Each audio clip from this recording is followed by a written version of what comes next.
Punta na po tayo sa ating open forum. I hope the two secretaries can join us for the open forum. We'll call on Yusek Roque first. Yes, good afternoon. Good afternoon, Secretary Roque. Good afternoon, Secretary Avisado and Secretary Bello. Question from Evelyn Quiroz of Filipino Mirror. For Secretary Roque, you were quoted to have said the following: panahon na po para tayo naman ay magbakasyon matapos ang napakatagal na lockdown, lalong-lalo na sa Metro Manila. Nag-aantay na po ang pinakamagandang beach sa buong mundo, Boracay, open for business. Do you honestly think that it is really safe for the general public to visit other places for a pleasure, considering the threat of COVID-19 is still very much around? Yes, Evelyn, alam mo talagang magtatagal pa sa atin ang COVID-19. Pero alam na natin ang anyo ng sakit na yan. Maiiwasan natin yan sa pamamagitan ng mask, hugas at iwas. At nais ko lang i-emphasize na ang Boracay po is COVID-free. So ang worry nga po is how to prevent COVID from entering Boracay. Hindi po paano mahahawa ng mga native sa Boracay yung mga bibisita. It's the other way around po. Kaya sa ngayon po, rini-require pa ang PCR test para masigurado na walang bisita na mayroong COVID-19 na makakapasok sa Boracay. At gaya ng aking sinabi po, no, inaantay din natin ang resulta ng antigen pilot testing sa Baguio para kung madeklarang successful po yung pilot testing sa Baguio, po pwede na siguro na magamit sa Boracay din ang antigen testing. Question for DBM Secretary Wendell Avisado. Secretary Avisado, the DBM recently submitted for approval the 2021 national budget in the amount of 4.5 trillion pesos. That amount is 10% larger than this year's 4.1 trillion budget. However, a closer look reveals that the budget of the Department of Health will actually go down to 131 billion next year from this year's 181 billion. Additionally, only 2.5 billion was allotted for the expected COVID-19 vaccine next year. In the middle of a worldwide pandemic, why is the healthcare system of this country being underfunded? Secretary Avisado. Masasabi ko lang po, baka inaccurate naman yung sabihin na underfunded. Sapagkat sa totoo lang, kung titingnan natin sa kabuuan, hindi lang naman Department of Health ang may programa sa COVID. Aming sinuri at ito na ay nireport na namin sa Kongreso at sa Senado na ang kabuuang COVID-19 program sa lahat ng departamento, kagawaran at ahensya ng pamahalaan ay hindi lamang nakasentro sa Department of Health. At sa katunayan, umabot ng 838 billion 353 million 953 ang kabuang kung tawagin namin ni COVID-19 tagged projects. So lahat ng departamento, maging ang judikatura meron. In other words, ang buong pamahalaan po ang nagtutulong-tulong para nang sa ganon, sila man ay meron ding sariling programa. Kaysa doon ihulog lahat sa Department of Health, ito nga't ang dami na natin mga issues at problemang kinakaharap. Kahit nga lang doon sa procurement, nahihirapan na tayo. So lahat po ng mga kagawaran at ahensya ng pamahalaan, may sarili-sarili po silang mga programa. Kahit ang Department of Labor, meron din silang COVID-19 tagged projects at programs. So sana po tingnan natin sa kabuuan at hindi lang po na pinufocus lang natin sa Department of Health ang usaping COVID-19 po. Thank you, Secretary Avisado. Thank you, Secretary Avisado. Thank you, Yusek. Joyce Balancho, ABS-CBN, please. Yes, good afternoon, Secretary Roque, and to our two other secretaries here in our press briefing. First, para muna sa inyo, Secretary Roque, what is the Palace reaction to the House ratification of the election of Marinduque Representative Lord Alan Velasco as the new House Speaker? And perhaps do we have a message also to Congressman Alan Peter Cayetano, who recently tendered his irrevocable resignation as House Speaker?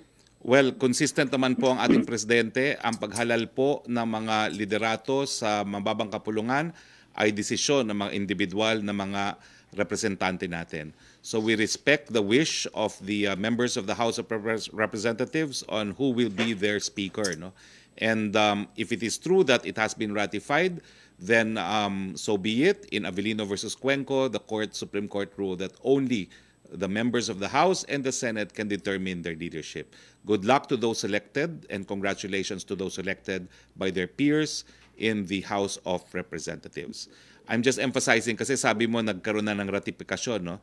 But as of the time I went on the air at 12, wala pa akong ganung balita, no? What I do know is the session held yesterday.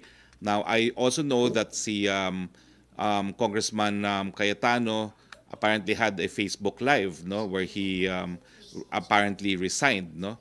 So I do not know factually if there has been a ratification of the election yesterday, no. So pardon me po kasi we went on the air at around 11:50, no. Sir, this morning po kasi actually minutes before we air dito sa press briefing, nagkaroon na ng session sa Congress. And, okay. Our well, congratulations then to the new Speaker of the House, Congressman Lord Alan Velasco. But as I said, that's a decision of the House of Representatives which the President respects. Sir, given this development na formally si Velasco na po ang House Speaker and then nag-resign na nga po si Cayetano, para saan po yung meeting ni Pangulong Duterte calling these two congressmen dyan sa palasyo? Hindi ko po alam because as of the time I made the announcement at 10:30, I was just instructed that a meeting was called for 12:30 today and that both congressmen were expected to attend. Hindi ko po alam kung superseded na ng developments itong meeting nito. But I suppose if the President called for the meeting, it probably will push through still. Okay? And you mentioned, sir, that the meeting was for the passage of the 2021 national budget. So up to this time, the President is not yet convinced na given his earlier warnings ay hindi pa rin mapapasa ang budget on time. Let's just say that with the events in the House of Representatives yesterday, no, parang nagkaroon ng talagang real danger na baka hindi mapasa ang budget on time. Okay? Thank you very much, Apo, Joyce. Sir, isa lang on cabinet meeting. Apo, isa lang on cabinet meeting, Three Secretary. questions lang Nabanggit tayo. niyo po dun Tignan sa... natin kung meron tayong second round, Joyce. Ha? Baka may second Sige, round sir. tayo. Yusek Roque, please. Yes, thank you, Secretary Roque. From Virgil Lopez of GMA News Online. Allies of Congressman Lord Alan Velasco elected him Speaker yesterday. Will the President recognize Velasco as the new leader of the House? I think superseded na yung question na yan, no? Because I understand that there's been a ratification of the election yesterday. So, of course, he is now the new Speaker of the House. Second question po ni Virgil, in their latest monitoring report, the Octa research team urged the government to consider reimposing a stricter quarantine classification or implementing localized lockdowns in Bawan, in Batangas, Calbayog, in Western Samar, and General Trias in Cavite. Well, I really appreciate the efforts po of Octa research team, no, in helping us monitor COVID cases. Pero request ko na po sa kanila na to desist from making recommendations on classification kasi talaga pang trabaho naman po yan ng mga eksperto, no? At I understand although they have one or two epidemiologists, no, it's still not the same number of experts working with the IATF, no, hindi lang po sa DOH, no. So yun nga po, no, I wish they would refrain from making this recommendations publicly. They can probably endorse or course the recommendations privately to the IATF nang hindi naman po napapangunahan, highlighting the fact that classifications are normally announced no less than the President himself. But in any case po, sa tanong na yan, ang mga areas na rin na-recommend po nila ay Bawan, Calbayog, Western Samar, and General Trias. Meron na po tayong IATF resolution na kapag mga municipalities or bayan-bayan ang involved, po pwede na po yan aktuhan ng provincial governor in collaboration with the regional IATF. So hindi naman po yan nakakarating na sa IATF National. Opo, pero sabi po niya kasi dito, the tightening of restrictions in 3 areas was recommended due to the increasing daily attack rate of COVID-19 in the past 2 weeks. Will the IATF consider this suggestion? Again, sa level po ng mga bayan-bayan, hindi na po IATF National ang umaakto dyan, it's the provincial governor, no? At ang recommendation ko nga po, kung Octat Research Team will not mind, no? Kung po pwede po, let's do the recommendations privately through the IATF. We will forward it to the regional IATF if need be, no? At saka emphasizing again that only the President announces po the classification. So sana po, if the IATF itself does not make public its recommendations to the President, sana the Octa team, and this is really an appeal, no, para hindi po nagkakagulo, can also course the recommendations to the IATF privately. Thank you, Secretary. Yes, Joseph Morong, please. Hi, sir. Good afternoon. Good afternoon, Secretary Abisado, Secretary Bello. Hi, Joseph. First question, sir, Secretary Roque. Okay, as far as Malacañang is concerned, who is this House Speaker? That's as far as the House of Representatives is concerned. They have ratified the election of Congressman Lord Alan Velasco, no? But as I said, no, I did not see the actual ratification made by the House. I'm relying on the report of Joyce Balancio earlier to me. Kasi nga, by the time we went on the air, hindi ko na po napanood kung ano nangyayari sa House. So if it has been ratified, and it had to be ratified in Congress itself, well, congratulations po to Congressman Lord Alan Velasco as the new Speaker of the House. Okay, sir, second source mo, ako, yes, that was ratified, and former Speaker Cayetano has tendered his resignation. So Yes. Malacañang recognizes Of course. Congressman Velasco as the new Speaker. Our consistent position has been it is the House of Representatives that will choose their leaders, and if it has been ratified, then it is Speaker Lord Alan Velasco. Yes, sir. How much of this is the handiwork of President Duterte? I think it is still the individual decisions of the House of Representatives. As I announced at 10:30, they were supposed to have a meeting, and although the agenda was the budget, it was also indirectly how to resolve the impasse, because otherwise the passage of the budget might be derailed, no? So I think nagkasundo naman yung parehong panig. Okay. So sir, ano ba yung masabay ba sila Kong Velasco at saka Kong Cayetano, magkaharap sila sa meeting mamaya or magkahiwalay? Hindi ko po alam na ngayon kung matutuloy pa, pero pinatawag po yan ng Presidente, and my assumption is it is a face-to-face meeting between the three of them. All right. Sir, just one last question for you before I go shortly to Secretary Abisado. Sir, would you call this intervention? Or would you still deny that this is intervention, or this is a necessary intervention? This was a On the part of the President. decision of the members of the House of Representatives on a purely internal matter. And the President had nothing to do with that? Hindi ko po alam kasi ang sabi ko nga po, nagpatawag siya ng pagpupulong, pero even before the meeting happened, nagkaroon na po ng resolution ang leadership issue. Okay, sir. Sir, can I go to Secretary Abisado shortly? Sige. Hi, sir, good afternoon. Sir, Hi, Joseph. tama ba yung narinig ko, sir, as far as the budget is concerned, kung total and including all the agencies' budget for COVID response, 212 billion ba, sir, yun? Lahat-lahat na nasa 2021? And then your comment that it seems that finally the issue of the leadership in the House of Representatives is resolved. Una, sa kabuuan, para lang sa Department of Health, 2012. nagkaroon po ng increase yan from 185.5 billion this year to 212.4 billion yan. this year. So may increase po siya na 26%. higher than this year at por lo menos umabot ng mga 27 billion ang dagdag sa budget ng Department of Health. Sa panig naman ng DBM, kami po ay natutuwa at nagagalak na naresolba na po yung leadership issue dahil nga po kagabi sa napag-usapan namin, we cannot afford a reenacted budget at this time, lalo't higit na patuloy natin kinakahirap ang pandemya. So sana po, sang-ayon din sa naitakdanan ng proclamation ni Pangulong Duterte, ay matapos at mapasa nila on third and final reading ang budget ngayong darating na Biyernes, which is October 16. So the Senate can begin its work, parang gano'n, sir? Ayaw po, dahil po kagad naman, kagyat, sabi ni Senate President Tito Soto, kahit naman during the break, ay tuloy-tuloy lang yung pagre-review nila ng budget. Alright, Secretary Abisado, Secretary Roque, thank you. Regards, Secretary Bello, thank you for your time, sir. Thank you, Joseph. Thank you. We go to Thank you, Yusek Joseph. Roque, please.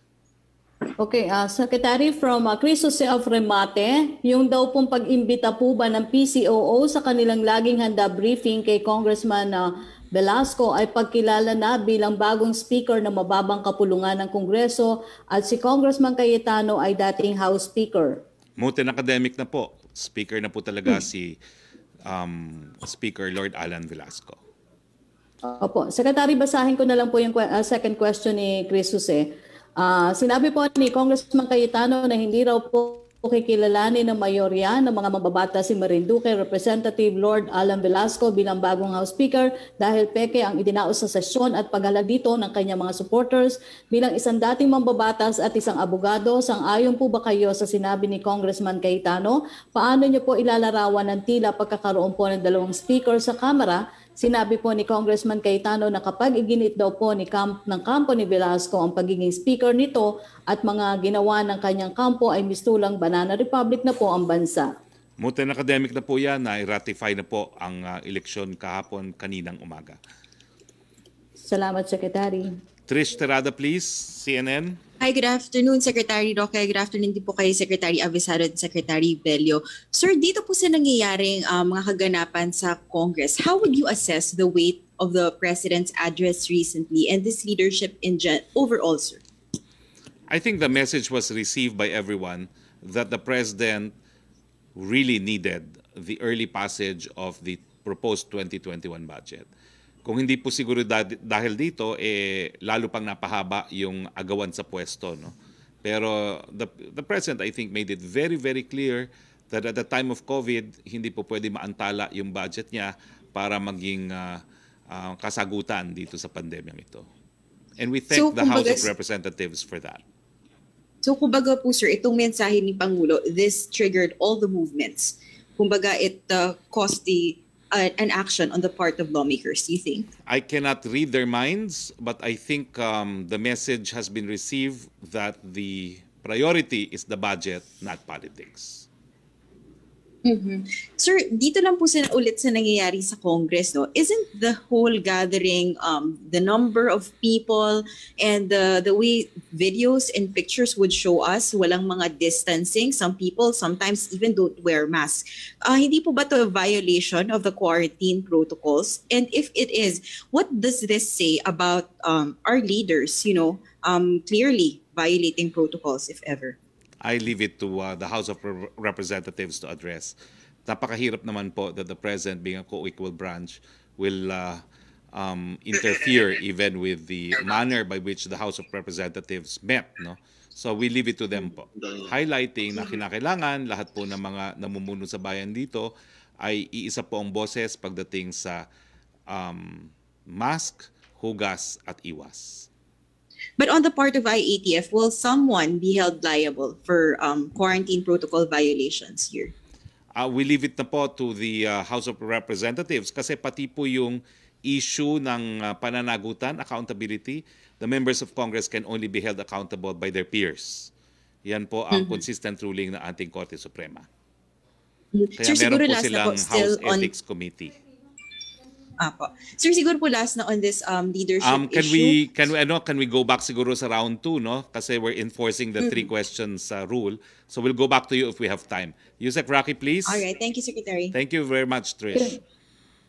Secretary, a question from Marisal Halili of TV5. How will the development in Congress yesterday affect the passage of the 2021 national budget? Mutin academic na po, we expect that it will be approved on third and final reading within the period covered by the President's proclamation between today until the 16th. When the Nawala ka. in Nawala. speech that if Congress cannot solve the problem. Yes, Secretary? Nawawala ka, yung volume nawawala. Okay, Secretary. When the President... Okay. Ang question po second question ni Marisal Halili, when the President mentioned in his speech that if Congress cannot solve the problem, he will solve it for them, was he referring to this meeting between Representatives Velasco and Cayetano? Will the President once again mediate to settle the issue of speakership? I have no information po, and everything is moot and academic because the House has, without any legal doubts, elected Speaker Lord Alan Velasco. Ang third question po niya, what does the President expect to achieve from the meeting with the Representatives Velasco and Cayetano? Moot and academic na rin po yan. Tapos na po ang boxing. Thank you, Secretary.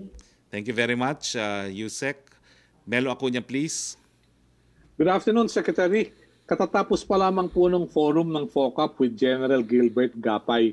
Nabanggit po na meron ng NBI report tungkol sa naganap na pamamaril at pagkasawi ng 4 na Philippine Army personnel sa Hulo noong Hunyo. Would you know if President Duterte has already received such copy and what were his thoughts about the recommendations of the NBI? Well, ang recommendation naman po, kasuhan yung mga suspects, no? At when he visited Hulo, meron na pong preliminary report ng NBI. Ang pakiusap lang niya sa lahat, huminahon at bibigyan naman po ng katarungan yung mga naging biktima nitong insidente ito. At yan po ang sinisigurado po ng ating Presidente, justice will be done to the victims. Yes. With your indulgence for Secretary Bello, magandang hapon po, Secretary. Yes, please. Secretary Yes, Melo. Ay, magandang hapon po. Magandang hapon po.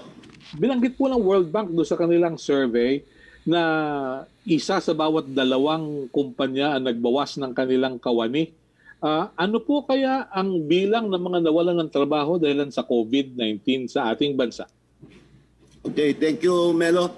Ang aming record will show na ang nawalan ng trabaho dahil sa COVID-19 ay 3.5 million. Pero dyan sa 3.5 million, 1.9 million ang nawalan ng trabaho temporarily. Okay? Yung nawalan ng trabaho permanently, mahigit 200,000. At yung mga hindi naman nawalan ng trabaho, kung hindi nabawasan ng trabaho, we are talking of 1.2 million workers. Yan ang issue doon sa mga 1.9 million na nawalan ng trabaho temporarily dahil under the law, they have to be rehired after 6 months. And that 6 months period ended nung September 30. Kaya the workers who were temporarily terminated were already hoping to go back to work. Kaya lang, nakiusap ang mga employers, sabi na, hindi pa rin namin kayang i-rehire yung aming mga workers. Pero sabi ko naman, under the law you have to. So sabi nila, pwede ba? Can we extend the 6 months period to another 6 months period? On the basis of this request ng mga employers, kinausap ko ang mga labor group if they're open to the idea of extending the period. Kasi kung minsan kasi, Melo, mas maganda na yung temporarily terminated kaysa permanently terminated. Kasi kung Ipagpipilit mo, then they will say, okay na lang, wag na lang, we will pay your separation pay. In that case, mawawala na yung employment status mo. So open ang labor dito, and that is what we are going to decide this afternoon, whether we will allow the 6 months period, and if we will allow the 6 month period extension, ano ang mga parameters? Ano mga kondisyon? Sabi ng mga workers, baka naman yung 6 months yan, ibebenta na lahat ng property nila, wala na kami mabulin. Yun ang pag-usapan namin ngayong hapon, Melo, together with about 15 labor groups and the same number of employers group. Okay. May pahabol po ako sapagkat ayon sa Department of Foreign Affairs, 213,742 overseas Filipinos ang naiuwi na sa Pilipinas. Karaniwan pong practice ng Republika ng Pilipinas na magkaroon ng redeployment matapos ang retraining ng mga overseas Filipinos. Ano pong kinabukasan para matulungan natin itong 213,942 overseas Filipinos who are now in the Philippines, possibly looking for another source of income? Melo, unang-una, I think we have to correct the figure. As of today, we have already repatriated 250,000 OFWs. Okay. Now, yung tungkol sa whether they will be redeployed or not, it's a matter of choice sa mga OFWs. May mga iba gustong bumalik. Yung mga gustong bumalik, tutulungan namin makabalik kasi meron pang mga open markets. In fact, there are alternative markets. And we will help our OFWs to get deployed again. Yung mga ayaw na, napagod na siguro, we will provide them initially cash assistance and livelihood assistance. Yan po, programa under the National Reintegration Program, Melo. Maraming salamat po, Secretary. Maraming salamat, Secretary Roque. Magandang tanghali, Secretary Abisado. Thank you. Tanghali din, Melo. Thank you, Salamat Melo. Let's go back to Yusek Thank Roque, you din, please. Melo. Yes, Secretary, from Heidi Sangpang ng DZAS, aprobado na po ba ni President Duterte yung 1 seat apart sa public transport at pagpayag na makalabas ang 16 to 65 years old? Well, aprobado na po yung 1 seat apart dahil isa po yan dun sa rekomendasyon ng Economic Cluster Group na inaprubahan kahapon. No? Pero yung wait ho, titignan ko itong mga recommendation, no? So nandito yung mga recommendation, tignan po natin yung sa age group, ang recommendation po ay gradual expansion of the age group allowed to go out, i.e. 15 to 65, no?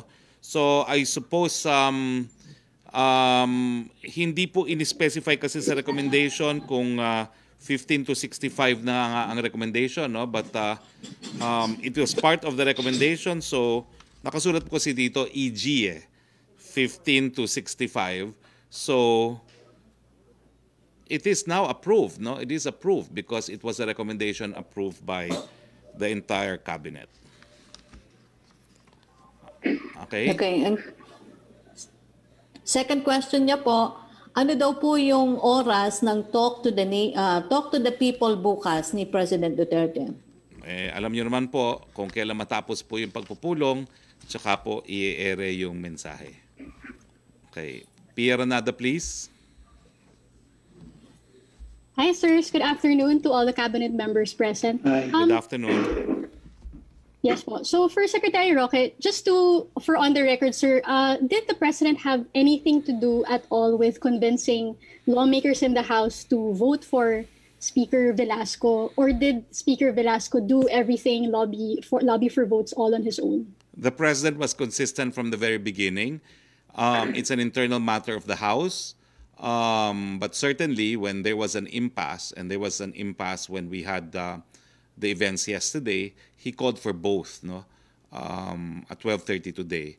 And I'm not even sure if that will still push through. No?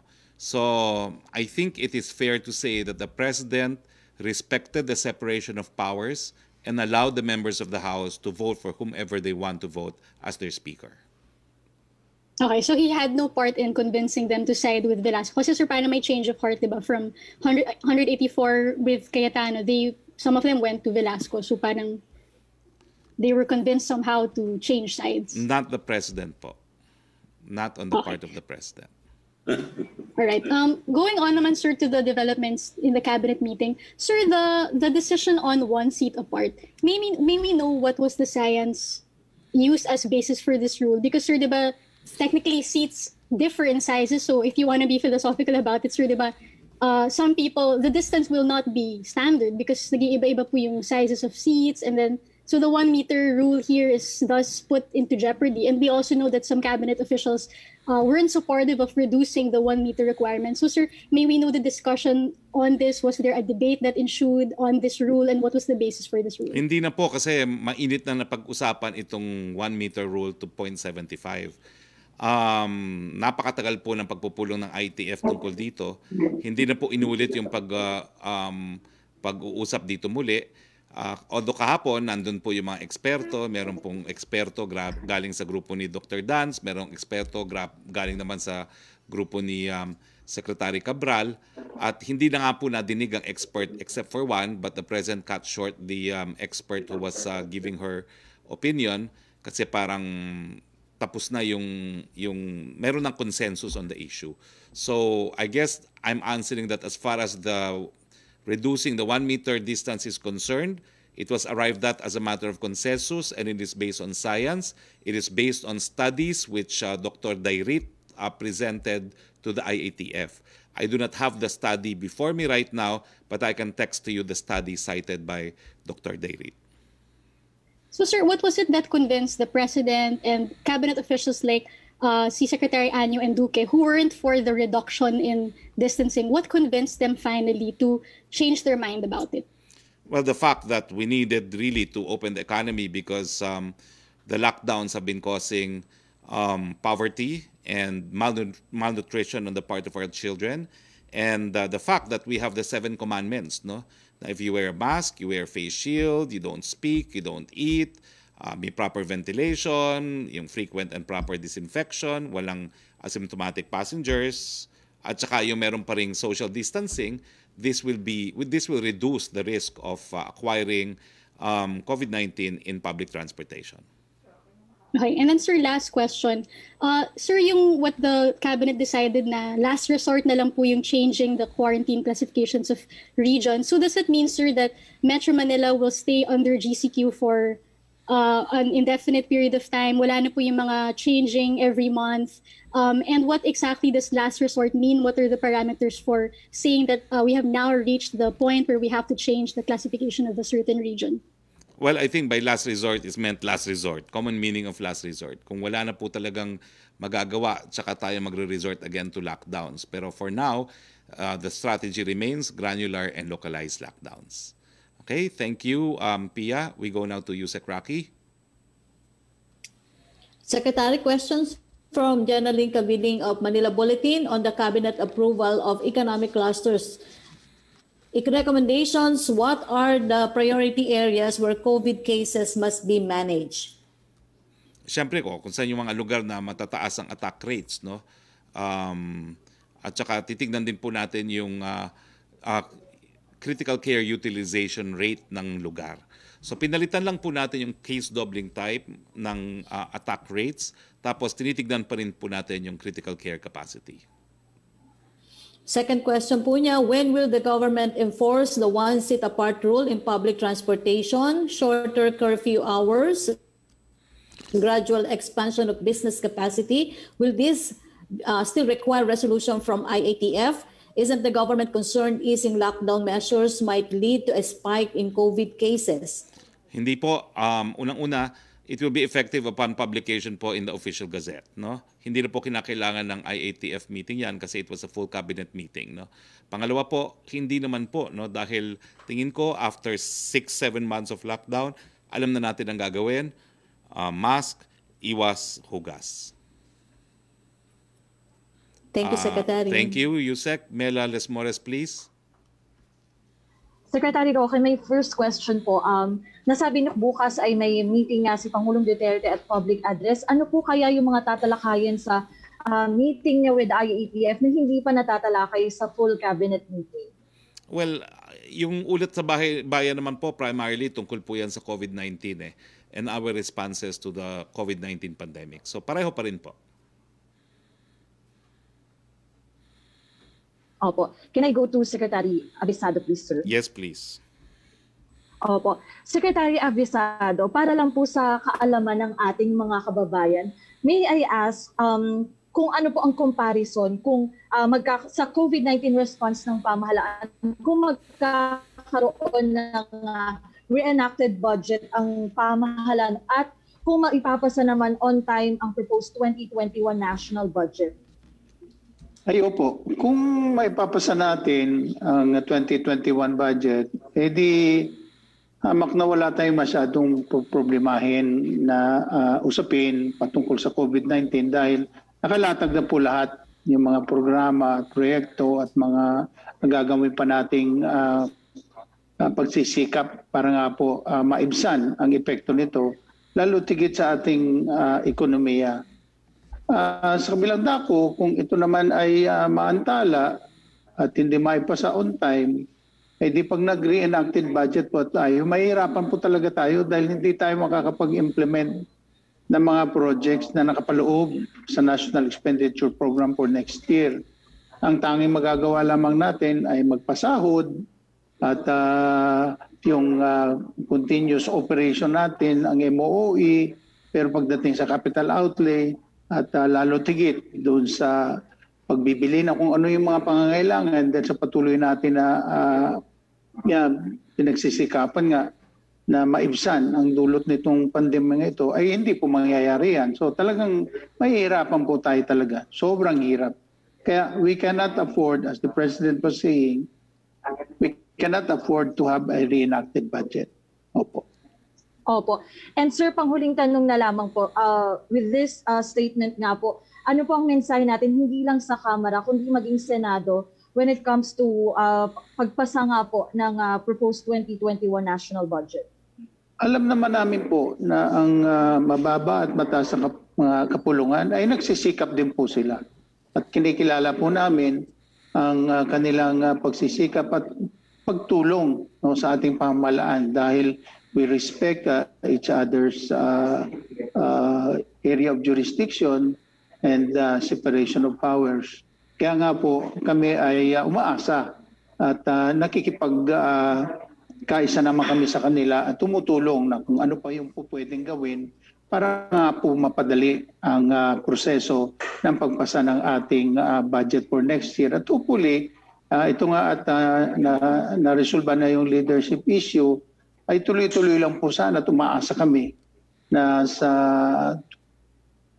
Friday at the latest ay maipasa na on third and final reading sa mababang kapulungan ang national budget for 2021 po. Opo. Thank you so much, Secretary Abisado, Secretary Roque. Yes, thank you very much, Mela. Round 2, Joyce Balancio, maximum of 2 questions on the round 2, please. Yes, Secretary Roque. Doon lang po sa one seat apart na rule or policy na natin. So just to be categorical about it, we're now dropping the 1 meter physical distance between passengers and wala tayong specific na distance na measured distance between passengers, only 1 seat apart. Because many are asking, Secretary, paano to ipatutupad, for example, sa mga jeep, yung 1 seat apart? Ay, ano naman po yan. I'm sure the OTR will issue the final guidelines, pero 1 seat apart is 1 seat apart po. Hindi po pwede magkakatabi. And sir, wala tayong specific, as of now, wala tayong specific distance sa parang 0.75, gano'n. Basta Wala na po. 1 seat apart relative. Wala na po. And I'd like to Alright. underscore that the approval of this resolution is now unanimous. Okay, yung MGCQ for NCR, was it discussed during the cabinet meeting yesterday? Hindi pa po. 1 month po kasi ang ating classifications. All right, Secretary, Okay. thank you. Thank you, Joyce. Joseph Morong, round 2. Go ahead, Joseph. Wala kang audio. Sorry. Hi Yes. sir, good afternoon sir. Okay, game. Sabi po nung ating kakilala pareho ay tuloy pa rin po yung meeting nila Kong Velasco and Kong Cayetano. Sir, yung message na lang sa kumpas na lang ni Presidente dun sa mga kongresista now that the leadership issue has been resolved. At ang expectation po ba natin to pass yung budget from both houses of Congress by what dates, or December, ano yung kailangan natin ma-beat? Well, unang-una nagpapasalamat po kami sa lahat ng miyembro ng Kamara de Representante dahil pinakinggan po nila yung pakiusap na ating presidente na sana isang tabi muna ang politika at isulong muna itong anti-COVID-19 budget natin para sa taong 2021. Maraming salamat din po kay dating Speaker Alan Peter Cayetano, and congratulations and salamat din po kay Speaker Lord Alan Velasco. No? We look forward to working closely with Speaker Lord Alan Velasco because he is also a very close ally of this administration, at tingin ko naman po magpapatuloy ang buong kooperasyon ng Ekotibo at ng Kongreso under the leadership of Congressman Speaker Lord Alan Velasco. Sir, last na lang. Sir, yun pong, hindi ko lang kung tama yung kinig ko, yun pong dating natin binagbabawalan ng mga minors and then yung seniors, pinapayagan na ba, sir, natin siya under the new... Nabago lang po yung edad. Nabago lang po yung edad. Edad. No? Ibinaba to okay, so, sir, 15 to... pero ito po, EG 15 to 65. No? So, I think ang ibig sabihin nito is babaguhin talaga yung edad. Pero let me see, I think we will give some leeway to the IATF to actually fix kung anong edad yan. No? Pero nakasulat dito, EG is, for example, 16 to 65. No? But what was approved was yung gradual expansion of the age group allowed to go out. No? So, titignan po natin if it will really be 15 to 65. Kasi dito sa recommendation, hindi fixed which I just read, no? EG, which is, for example, 15 to 65. Pero bigyan natin ng leeway ang IATF muna, no? Sir, kung halimbawa, yan yung masusunod, although that's just an example, ang pwede nang lumabas would be, assuming ma-solidify yan, 16 to 64, di ba? Well, I think it's up to 65 years old. Okay? Before 66 years old. So sino pwedeng lumabas? Anong edad, sir, yung anong edad? Tignan po natin.